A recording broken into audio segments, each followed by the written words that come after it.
During the final weeks of March 1945, advance patrols from the United States 89th Infantry Division conducted reconnaissance operations across a devastated landscape in western Germany. The division, which had crossed the Rhine River at Remagen on March 15th, pushed eastward through the Rhineland-Palatinate region toward the Westerwald forests. Combat records from the 89th Division's daily intelligence summaries document increasingly unusual enemy contacts during this period. On a morning in late March, a rifle squad from the division's 354th Infantry Regiment approached a small agricultural settlement approximately 12 kilometers west of the Rhine crossing point.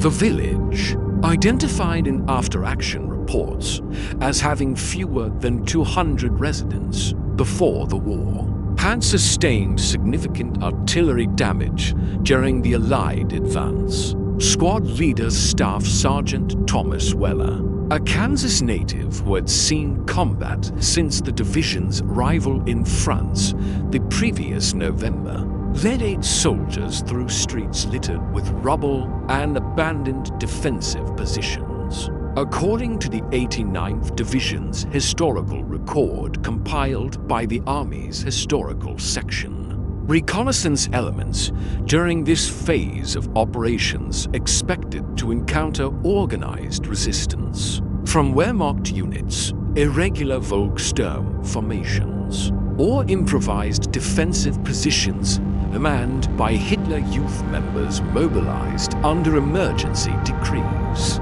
The German High Command had issued orders requiring all males between ages 16 and 60 to participate in territorial defense, a measure documented in captured German military correspondence now held in the National Archives. Sergeant Weller's squad identified movement near a damaged orchard at approximately 0830 hours. Standard tactical procedure required the patrol to establish overwatch positions while assessing potential threats. Upon closer approach, squad members observed defensive positions occupied by individuals wearing Wehrmacht field gray uniforms, but exhibiting behavioral patterns inconsistent with trained military personnel. The American soldiers discovered a group of adolescent males, most appearing between ages 14 and 17 according to subsequent interrogation records. These individuals wore standard German army uniforms that, as documented in POW processing forms, were typically several sizes too large for the wearers. Many retained Hitler Youth insignia on their sleeves, specifically the red armband with white circle and black swastika symbol, issued to members of that organization. Their equipment included a mixture of weapons: Carabiner 98K bolt-action rifles, some Panzerfausts anti-tank weapons, and standard Wehrmacht steel helmets. Medical examinations conducted at collection points later that day, as recorded in 89th Division medical logs, revealed significant malnutrition, exposure injuries including early-stage frostbite on extremities, and generally poor physical condition. Several individuals showed signs of recent minor wounds inadequately treated with field dressings. The youngest members of the group appeared to be approximately 13 years old, though exact ages remained difficult to verify given the absence of proper identification documents. When American forces approached the position, the adolescents offered no sustained resistance. Within minutes of visual contact, documented in the squad's patrol report, the individuals began discarding weapons and raising hands in surrender. Sergeant Weller, recognizing the exceptional nature of the situation, ordered his squad to hold fire and maintain defensive positions while assessing the threat level. The immediate tactical situation presented unusual challenges. For American forces trained to process military-age enemy combatants, standard operating procedures developed by Supreme Headquarters Allied Expeditionary Force for prisoner handling did not specifically address encounters with combatants of such young age, though regulations technically classified any armed individual in uniform as an enemy soldier, subject to the laws of war. Private Robert Jenkins, a squad member from Pennsylvania whose service record shows enlistment in 1943 at age 19, later noted in informal accounts that the captured individuals appeared similar in age to his younger siblings. This observation, while anecdotal, reflects documented reactions among American personnel encountering Volkssturm units composed of adolescents during the final months of the European campaign. The 89th Infantry Division's zone of operations during late March 1945 encompassed territory where German civil and military authorities had implemented total mobilization policies. Captured documents, including orders from Gauleiter Joseph Berkel's office governing the Saarpfalz region, demonstrate that local Nazi Party officials coordinated with Wehrmacht district commands to conscript all available males regardless of age or training status. These policies, implemented with increasing desperation as Allied forces advanced, resulted in the deployment of inadequately trained and equipped units, composed largely of adolescents and elderly men.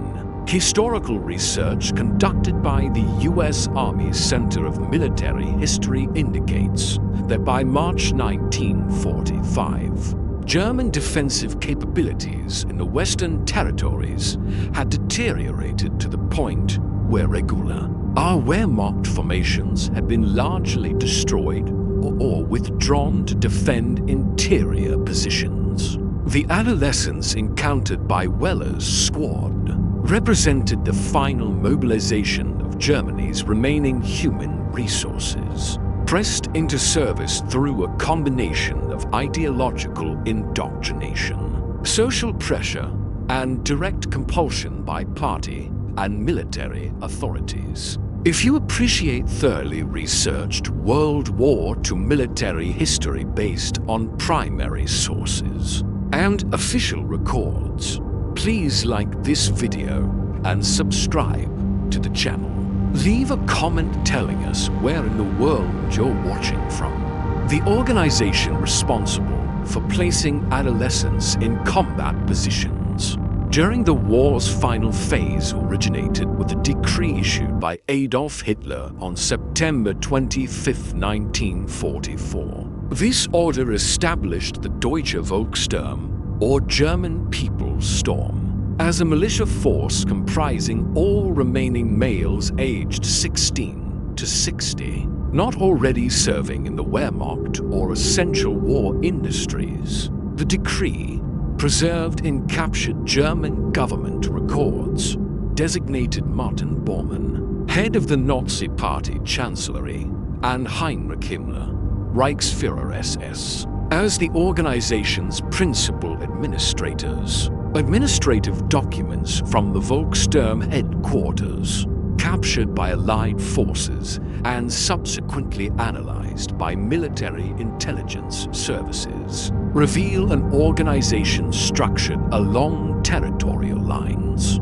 Each GO, or regional district of the Nazi Party, maintained responsibility for raising, equipping, and initially training Volkssturm battalions. These units typically consisted of 4 companies, each theoretically containing between 100 and 180 men, though actual strength varied significantly based on local demographics and resource availability. Training standards for Volkssturm personnel, as documented in surviving training directives, emphasized basic infantry skills including rifle marksmanship, grenade throwing, and anti-tank combat using Panzerfausts weapons. Regulations specified a minimum training period of 7 days, though evidence suggests many units received substantially less instruction before deployment.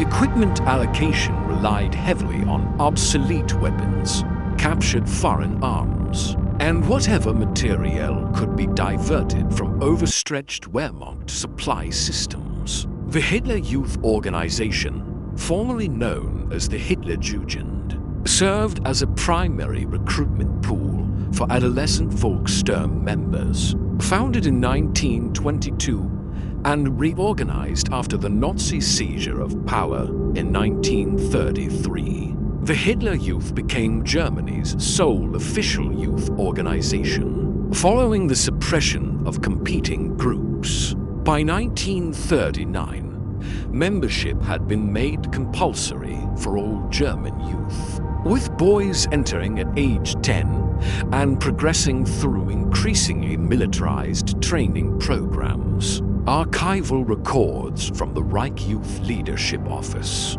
document curriculum changes implemented after 1939 that emphasized pre-military training. Adolescent males aged 14 to 18 participated in programs teaching small unit tactics, weapons familiarization, map reading, and physical conditioning designed to prepare them for Wehrmacht service. These activities intensified after 1943 as military setbacks created pressure to accelerate the production of combat-ready personnel. During the final 6 months of the war, according to captured Hitler Youth administrative records, entire regional units were transferred directly into Volkssturm or Wehrmacht formations. The 12th SS Panzer Division Hitler Jugend, formed in 1943 from 17-year-old volunteers and conscripts, represented an earlier stage of this process. By early 1945, however, even younger adolescents found themselves inducted into combat units with minimal transition or additional training. Educational records from German schools in territories under Nazi control demonstrate systematic indoctrination emphasizing sacrifice for the fatherland, glorification of military service, and demonization of Germany's enemies. Students received instruction portraying Allied forces, particularly Americans and Soviets, as barbaric threats to German civilization who would show no mercy to captured soldiers or civilians. This propaganda, combined with genuine fear of Soviet retribution in the East, motivated some adolescents to volunteer for combat service, while making others compliant with forced conscription. The deployment of adolescent soldiers violated established military norms, documented in German army regulations dating to the imperial era. Wehrmacht service technically required a minimum age of 17, with actual combat deployment typically restricted to soldiers who had completed basic training and reached age 18. These standards, while sometimes compromised during earlier war years, collapsed entirely during the final months, as manpower shortages eliminated all practical restrictions. Military historians analyzing German defensive operations in early 1945 note that Volkssturm units generally proved ineffective against trained Allied forces. Poor training, inadequate equipment, and low morale combined with the reality that many members lacked genuine commitment to continued fighting. Desertion rates among Volkssturm formations exceeded those of regular Wehrmacht units. with soldiers frequently abandoning positions when faced with allied armored formations or concentrated artillery fire. The specific circumstances placing adolescents in defensive positions near Remagen during March 1945 reflected decisions by local military and party officials. Documents from the Wehrmacht's Lie Corps, responsible for defending sectors west of the Rhine during this period, show orders directing all available units, including Volkssturm battalions, to establish blocking positions intended to delay American advances. These orders made no distinction based on unit composition or training level, resulting in the deployment of inadequately prepared adolescents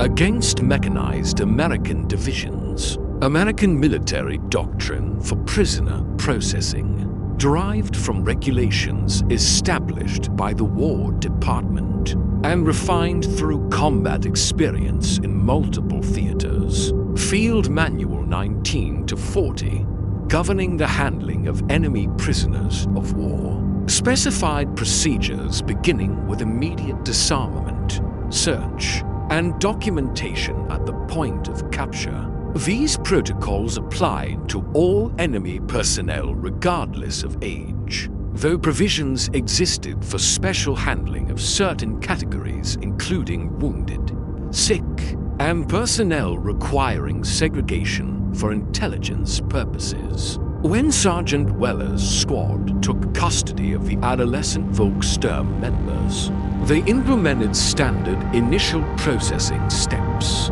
Squad members confiscated all weapons and military equipment, conducted searches for concealed items or intelligence materials, and provided basic first aid for minor injuries. The patrol report filed later that day, standard practice for any operation resulting in prisoner capture, documented the number of individuals, their approximate ages, condition, and circumstances of surrender. The 89th Infantry Division maintained a prisoner collection point, approximately 8 kilometers west of the front line, established according to standard procedures for divisions in active operations.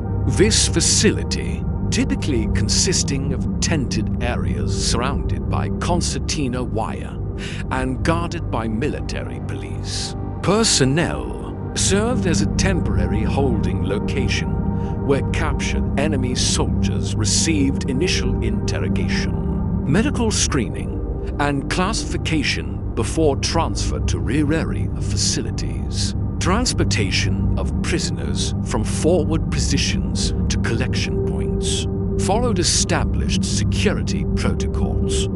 Captured personnel moved under armed guard, typically in small groups to prevent mass escape attempts. The distance from Weller's patrol location to the division collection point required approximately 2 hours of foot movement through terrain still potentially subject to artillery fire or isolated German resistance. Medical personnel at the collection point conducted examinations following procedures outlined in technical bulletins issued by the theater surgeon's office. These examinations identified conditions requiring immediate treatment, documented existing injuries, and assessed overall health status. Medical records from similar operations during this period show high rates of malnutrition, exposure injuries, and untreated wounds among German prisoners, reflecting the deteriorating state of Wehrmacht logistics and medical support during the war's final months. The 89th Division's intelligence section, designated as G2, maintained responsibility for initial interrogation of captured personnel. Interrogation teams, which included German-speaking personnel and trained intelligence officers, sought information on enemy unit designations, strength, defensive positions, and command structure. Standard procedures prohibited physical coercion and required treating prisoners according to Geneva Convention provisions. Though intelligence gathering remained a priority mission, documentation procedures required capturing units to complete detailed forms, recording each prisoner's name, rank, service number, unit, and circumstances of capture. These records, designated as prisoner of war personnel questionnaires, provided the foundation for subsequent processing through the military justice and repatriation systems.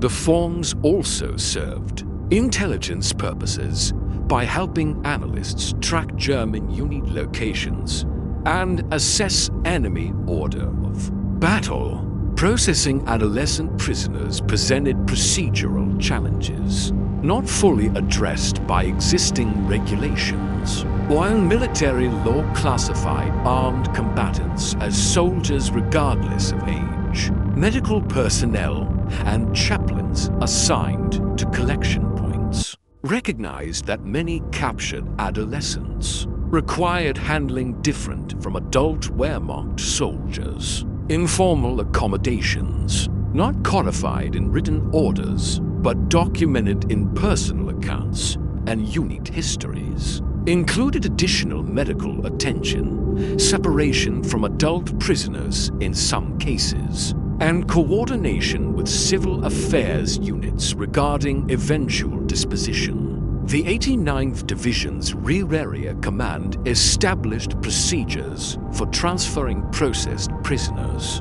to Corps-level facilities, typically located 30 to 50 kilometers behind the front line. These transfers occurred daily using truck convoys protected by military police escorts. Corps-level facilities conducted more thorough screening, classified prisoners for transfer to permanent camps, and coordinated with Supreme Headquarters regarding allocation to labor units or repatriation. Processing. United States military policy regarding treatment of enemy prisoners derived from multiple sources, including the 1929 Geneva Convention on Prisoners of War, domestic military regulations, and operational directives issued by theater commanders. The War Department's commitment to lawful treatment reflected both legal obligations and practical considerations regarding maintenance of discipline and protection of American personnel captured by enemy forces. The 1929 Geneva Convention, to which both the United States and Germany were signatories, established minimum standards for prisoner treatment. Key provisions prohibited violence against prisoners, required adequate food and shelter, mandated medical care for sick and wounded, and prohibited compulsion of prisoners to perform dangerous or unhealthy labor. The convention also required protecting powers to inspect prison facilities and stipulated that prisoners must be released and repatriated promptly after cessation of hostilities. Supreme Headquarters Allied Expeditionary Force, under General Dwight Eisenhower's command, issued multiple directives reinforcing Geneva Convention requirements.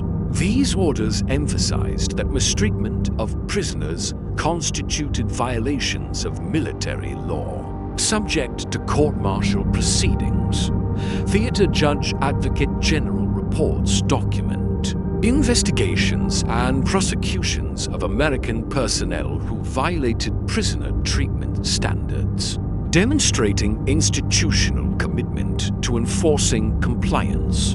Practical implementation of humane treatment standards reflected both legal requirements and operational considerations. Military planners recognized that maintaining proper standards helped ensure reciprocal treatment of American prisoners held by German forces. Additionally, proper treatment encouraged enemy soldiers to surrender rather than fight to the death, potentially saving American casualties during combat operations. Field rations provided to prisoners typically consisted of the same types issued to American troops, including K rations and C rations, though in reduced quantities reflecting lower caloric requirements for non-laboring personnel. Medical supplies allocated to prison facilities came from the same supply system supporting American units, ensuring prisoners received treatment equivalent to that provided to U.S. personnel for similar conditions. The Army Medical Department maintained responsibility for prisoner health care through medical personnel assigned to prison facilities and collection points. Captured medical records and post-war studies indicate that German prisoners in American custody generally received better medical care than they had received in Wehrmacht units during the final months of the war, when German medical services had largely collapsed due to supply shortages and personnel losses. American military chaplains provided religious services and counseling to prisoners, in accordance with Geneva Convention provisions guaranteeing freedom of worship. Records from the Office of the Chief of Chaplains document that Protestant, Catholic, and Jewish chaplains held services at prison facilities and coordinated with German religious personnel when available. This ministry included providing religious materials, facilitating correspondence with families when possible, and offering counseling to prisoners experiencing psychological distress. The American Red Cross supplemented official military efforts through provision of supplemental supplies and welfare services. Red Cross parcels containing food, toiletries, and recreational items were distributed to prison facilities following protocols established by the International Committee of the Red Cross.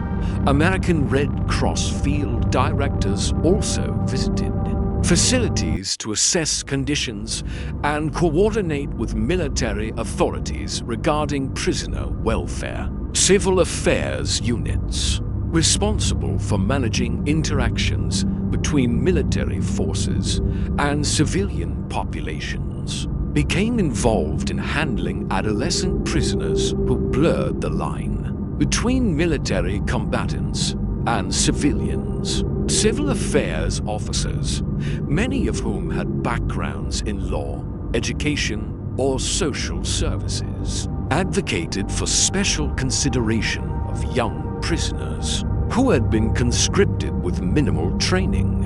These officers coordinated with military government detachments regarding eventual processing of adolescent prisoners through denazification programs, rather than extended detention as prisoners of war. The prisoner processing facility near Linz am Rhein, located approximately 40 kilometers northwest of Koblenz, represented a typical Corps-level installation during the final phase of the Western European campaign, established in early March 1945 as Allied forces crossed the Rhine. The facility occupied agricultural land requisitioned from local owners and converted to military use through construction of temporary structures and security perimeters. The installation consisted of multiple compounds separated by barbed wire fencing, guard towers at regular intervals,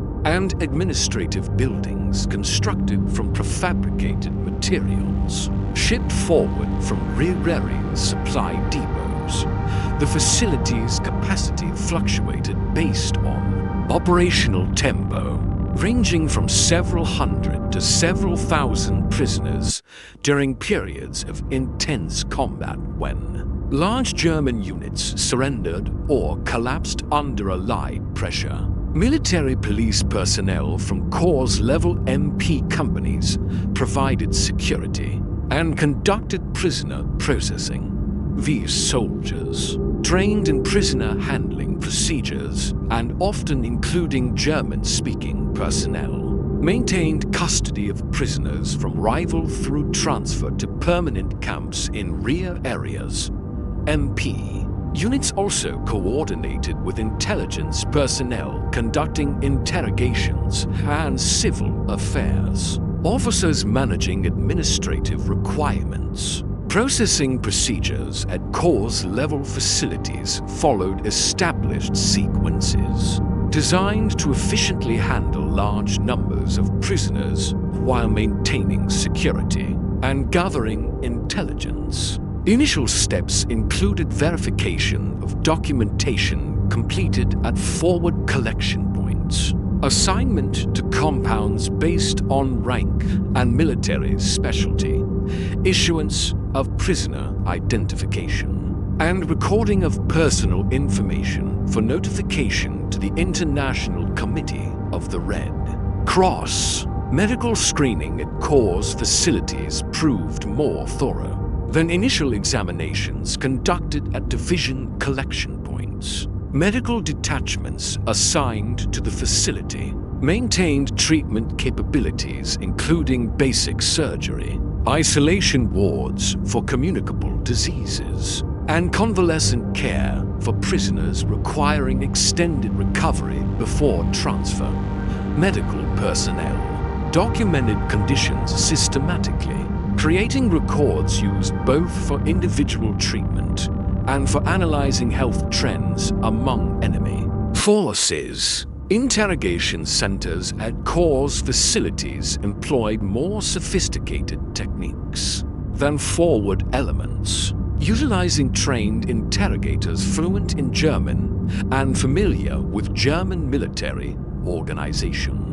Interrogation reports produced at these facilities fed into theater-level intelligence systems, helping commanders assess enemy capabilities and predict future operations. The intelligence value of adolescent Volkssturm prisoners remained limited, given their minimal training and restricted knowledge, but interrogators still sought information on local defensive preparations and civilian conditions. In German-held territory, prisoner compounds separated officers from enlisted personnel, according to Geneva Convention requirements, which specified that officers could not be compelled to work and required housing separate from enlisted ranks.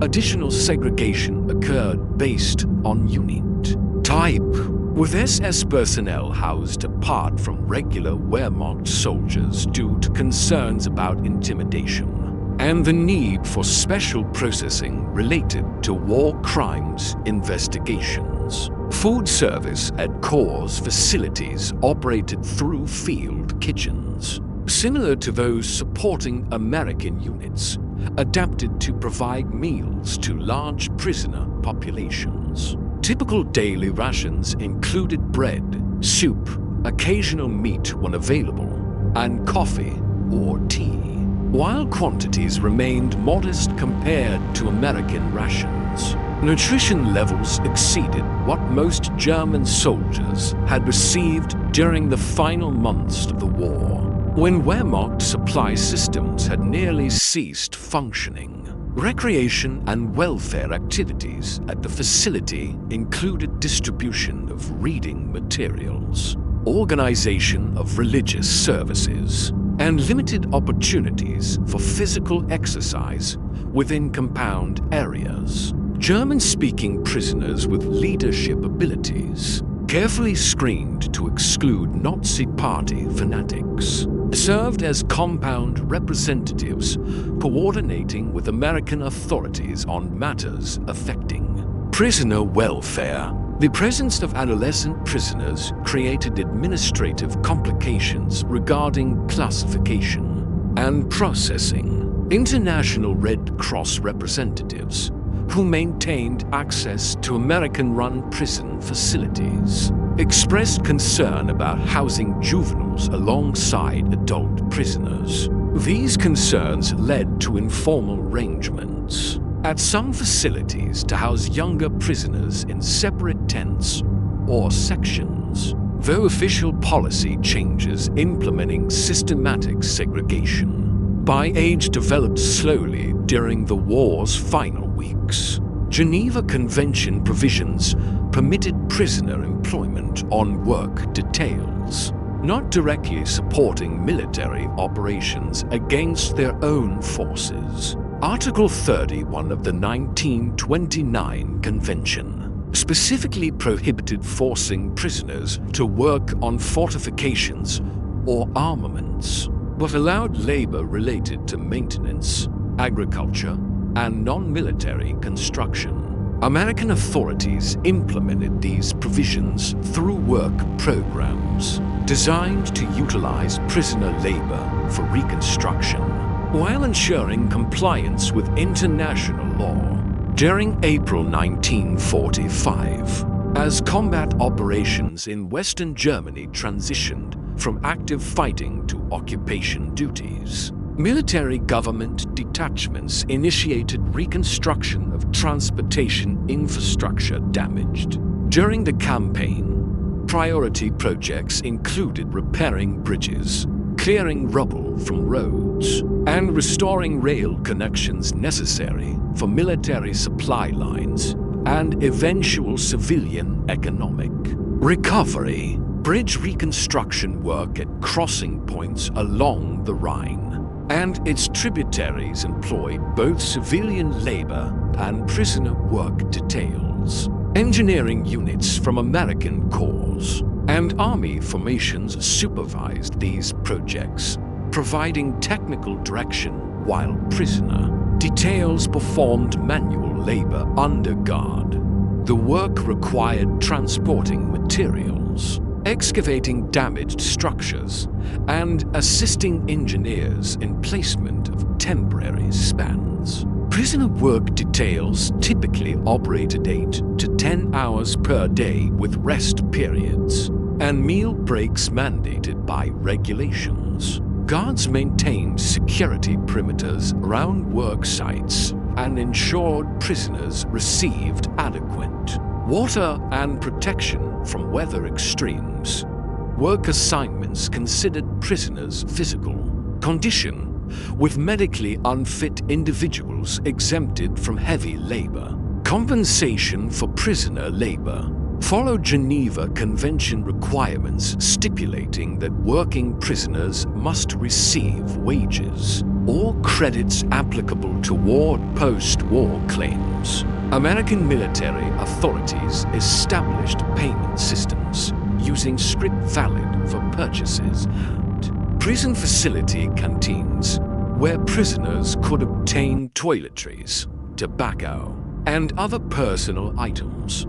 These arrangements operated separately from dollar-denominated currency systems and terminated upon prisoners' release or repatriation. The assignment of adolescent prisoners to work details raised questions about appropriate labor standards, international law regarding child labor, while not directly applicable to prisoners of war, who were technically military personnel, influenced some American commanders to limit adolescents. Work assignments to lighter tasks.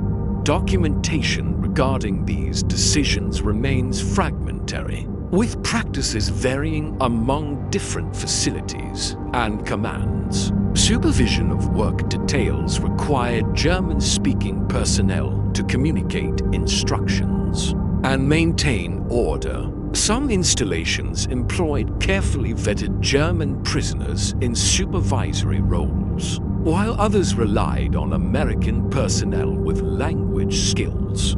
The quality of communication affected both work productivity and compliance with safety standards, with better organized details completing tasks more efficiently while maintaining lower accident rates. Security concerns related to prisoner work details focused primarily on preventing escapes and maintaining separation between prisoners and civilian populations. Guards established protocols for counting prisoners before departure from facilities, maintaining surveillance during work periods, and conducting counts upon return. Escape attempts from work details occurred periodically, but remained relatively uncommon. During the final weeks of the war, when most prisoners recognized that Germany's military defeat was imminent, the German armed forces' final collapse accelerated during April 1945 as Allied operations from East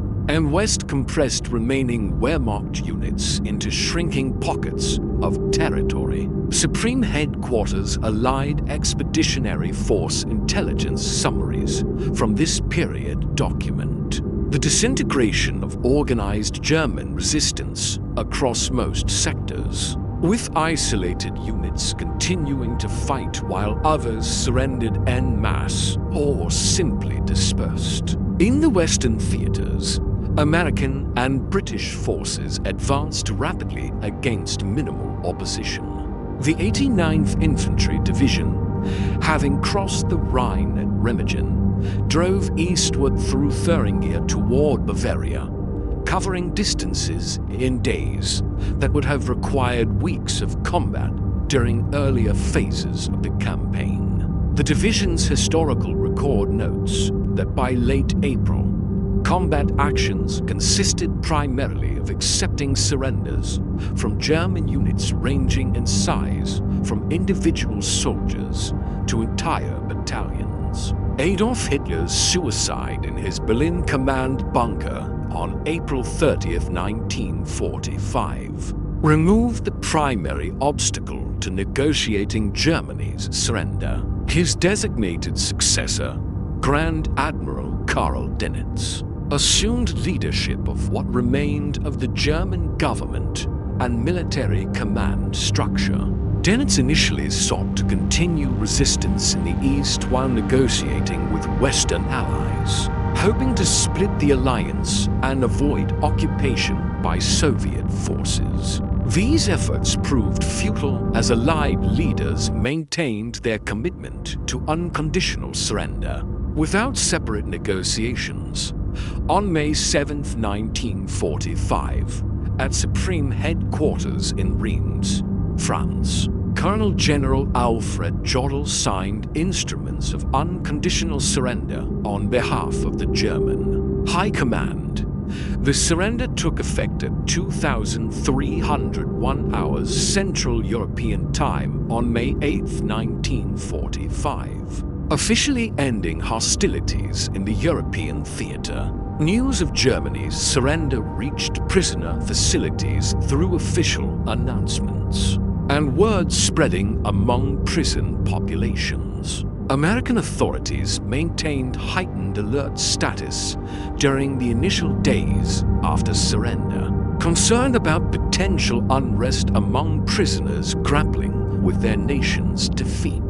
These concerns proved largely unfounded, as most prisoners received the news with a combination of relief that fighting had ended and uncertainty about their personal futures. The immediate aftermath of surrender required American military authorities to process enormous numbers of German military personnel transitioning from active combatants to prisoners of war. The Supreme Headquarters estimate placed total German personnel in American custody at approximately 3.4 million by mid-May 1945, overwhelming existing prison facilities and requiring rapid expansion of detention capacity. Prisoner processing priorities shifted from intelligence gathering to administrative classification, determining each prisoner's eventual disposition. Categories included regular Wehrmacht personnel, subject to screening and eventual repatriation, SS and security personnel requiring investigation for war crimes, specialists needed for reconstruction labor, and certain categories including the very young or seriously ill who might qualify for early release. The handling of adolescent prisoners created particular challenges. In this administrative environment, while technically prisoners of war subject to continued detention until formal repatriation agreements could be implemented, many American commanders questioned the appropriateness of extended detention for individuals who had been conscripted as children. Discussions among military government officials, theater headquarters staff, and War Department representatives in Washington addressed procedures for accelerated release of juveniles, following appropriate screening to ensure they posed no security threat. International Committee of the Red Cross representatives advocated for special consideration of juvenile prisoners, arguing that extended detention served no legitimate purpose, given their minimal military significance and the humanitarian concerns raised by separating children from families in chaotic post-war conditions. These representations contributed to policy development, though formal changes evolved gradually through the summer of 1945. The demobilization of millions of German prisoners of war held by Allied forces constituted one of the largest logistical operations in military history. Planning for repatriation began during the war's final months, though the scale of the task exceeded initial projections.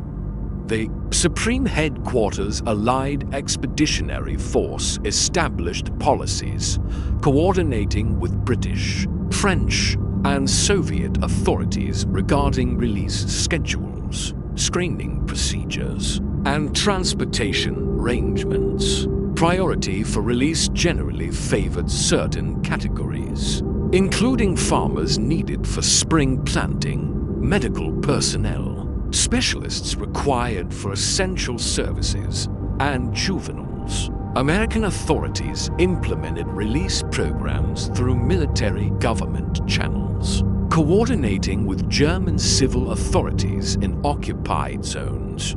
Processing each prisoner required documentation verifying identity, completion of denazification screening, and coordination of transportation to home regions when possible. Denazification screening aimed to identify individuals who had held positions of responsibility in the Nazi Party apparatus or committed criminal acts during the war. The process involved completing detailed questionnaires about political activities, reviewing military service records, and conducting interviews when circumstances warranted additional investigation. Most Wehrmacht soldiers cleared screening relatively quickly, while SS personnel and party officials faced extended investigation and possible prosecution. For adolescent prisoners, denazification focused primarily on assessing indoctrination levels and determining appropriate educational interventions rather than punitive measures. Military government officials recognized that individuals conscripted as teenagers bore limited responsibility for Nazi-era policies and represented Germany's future. Screening, therefore, emphasized identifying genuine commitment to Nazi ideology versus perfunctory compliance required for survival. Transportation arrangements for released prisoners utilized military vehicles when possible, but often relied on rail systems slowly being restored to operation. Released prisoners received travel documents, minimal rations for the journey, and instructions regarding registration with local authorities in home districts. The chaotic conditions across occupied Germany meant many released prisoners faced difficult journeys through devastated territory with limited infrastructure. The specific case of prisoners held by the 89th Infantry Division and processed through Rhine sector facilities followed general patterns. While reflecting local circumstances, division records from May 1945 document processing of several thousand prisoners for release, including the adolescent Volkssturm members captured in March. Medical screening confirmed these individuals posed no health threats, requiring continued hospitalization. While denazification interviews revealed minimal Nazi Party involvement, beyond compulsory Hitler Youth membership, release documentation for these adolescents, standard forms completed for all repatriated prisoners, recorded their names, ages, home addresses when known, and dates of release. American authorities provided released juveniles with letters in German explaining their status and instructing local officials to facilitate their return to families or placement with welfare organizations if families could not be located. The actual experience of released prisoners attempting to return home varied dramatically, depending on their origins. Individuals from Western regions under American or British occupation generally found their way home within days or weeks. Those from Eastern territories now under Soviet control faced more complicated circumstances, with many unable to return to regions from which German populations had been expelled, or where Soviet authorities maintained restrictive controls. For the adolescents captured by Sergeant Weller's patrol, historical records provide limited information about their post-war lives. The chaotic conditions of 1945 Germany, combined with displacement, population movements, and bureaucratic disruption, meant individual stories often went unrecorded except in personal memories. Post-war German societies in both East and West generally avoided detailed examination of final phase militarization of children, treating the subject as painful evidence of the Nazi regime's moral bankruptcy. The employment of adolescent soldiers by German forces during World War II's final months represents a distinct category within broader analysis of Nazi Germany's military mobilization. Historical scholarship examining this phenomenon has developed substantially since the immediate post-war period, drawing on captured documents, personal testimonies, and comparative analysis of military practices. Contemporary military historians estimate that several 100,000 adolescents, aged 15 to 17, served in combat or combat support roles during 1944-1945. These figures derive from fragmentary German records, Allied prisoner documentation, and post-war demographic studies examining casualty patterns. The exact number remains uncertain due to incomplete records and definitional questions about what constitutes child soldier status versus adolescent military service. The legal status of adolescent combatants under international humanitarian law has evolved substantially since 1945. The Geneva Conventions, revised in 1949 partially in response to World War II experiences, established 15 as the minimum age for military recruitment and participation in hostilities. Subsequent protocols adopted in 1977 raised this standard to age 15 as an absolute minimum, with strong encouragement for states to set 18 as the minimum recruitment age. The United Nations Convention on the Rights of the Child, adopted in 1989, and the optional protocol on the involvement of children in armed conflict, adopted in 2000, further strengthened protections against child soldier recruitment. These instruments define children as persons under 18 and prohibit compulsory recruitment below age 18, while establishing 18 as the minimum age for participation in hostilities. These standards reflect international consensus that military service by minors constitutes exploitation requiring prohibition. Academic analysis of Nazi Germany's employment of adolescent soldiers emphasizes multiple causal factors. Ideological indoctrination through the Hitler Youth created populations of adolescents receptive to military service framed as patriotic duty, propaganda emphasizing existential threats to Germany motivated some voluntary participation while justifying compulsory recruitment.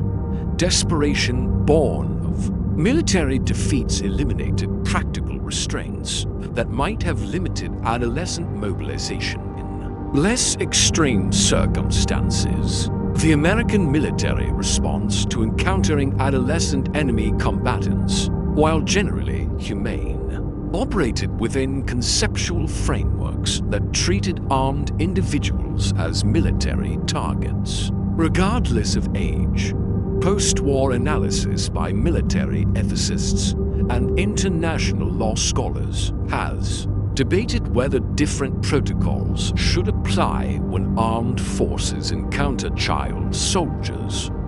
These discussions inform contemporary military doctrine addressing conflicts where child soldier recruitment remains common.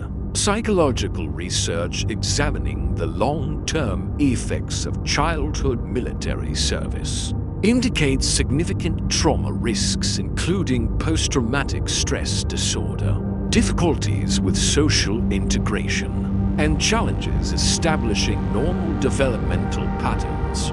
Studies of German child soldiers who survived the war suggest many experienced lasting psychological effects, though systematic research remained limited due to social stigma and reluctance to discuss experiences perceived as shameful. The specific encounters between American forces and German adolescent soldiers during spring 1945 occurred within a broader context of military collapse that created unusual circumstances. The relative humanity shown by American personnel toward captured adolescents reflected both military discipline enforcing Geneva Convention compliance and personal reactions by soldiers recognizing the youth of captured individuals. These responses occurred despite genuine danger posed by armed adolescents and the brutal combat experiences that might have hardened soldiers against sympathy. The final weeks of combat operations in Western Germany during spring 1945 produced numerous encounters between American forces and adolescent German combatants, conscripted into Volkssturm units and Wehrmacht formations.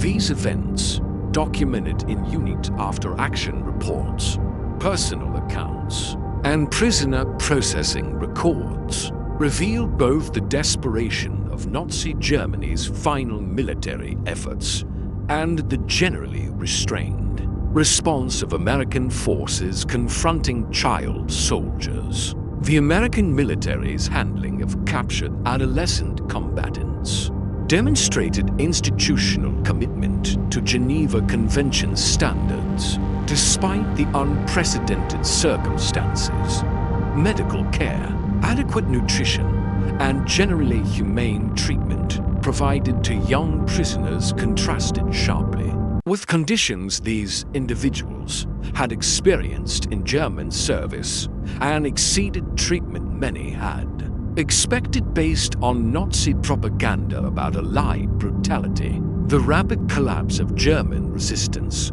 following Hitler's death and the unconditional surrender of May 8, 1945, enabled American authorities to begin processing prisoners for release within weeks. Rather than months, adolescent prisoners generally received priority for repatriation given their minimal military significance and humanitarian considerations regarding family reunification. The broader significance of these events extends beyond individual encounters to illuminate aspects of 20th century total war, including state mobilization of entire populations regardless of age, the intersection of ideology and military necessity, and the persistence of humanitarian norms even during intensive combat.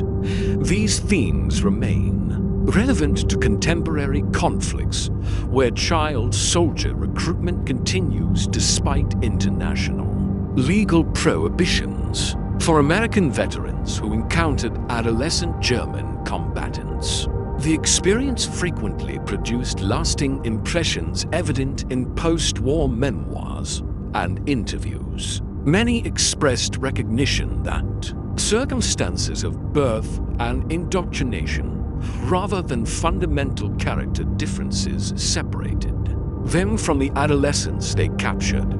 This awareness informed broader understanding of war's impact on societies beyond purely military dimensions. The post-war processing and release of adolescent prisoners represented one component of broader demobilization efforts that restored civilian status to millions of individuals who had served in German military forces, while formal denazification programs targeted adult leaders and Nazi Party members. Treatment of adolescents generally emphasized rehabilitation and social reintegration rather than punishment. Contemporary historical memory regarding child soldiers in Nazi Germany's final phase remains limited compared to other aspects of the war.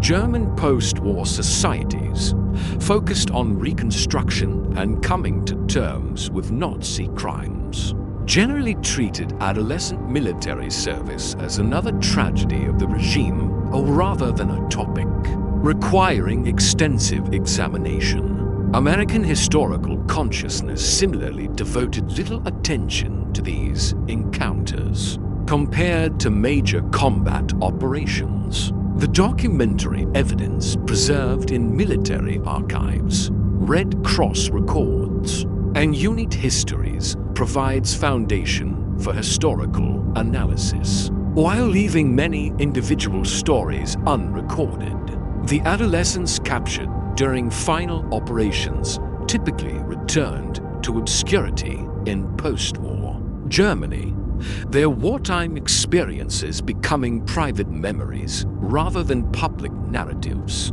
The question of responsibility for placing adolescents in combat positions lies primarily with Nazi civilian and military leaders who implemented policies conscripting children for military service.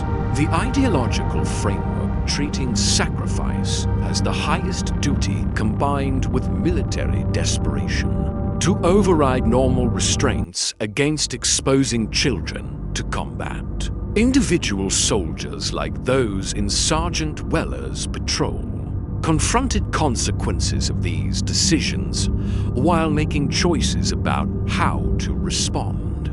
The relative restraint demonstrated by American forces when confronting adolescent combatants reflects credit on the individuals involved.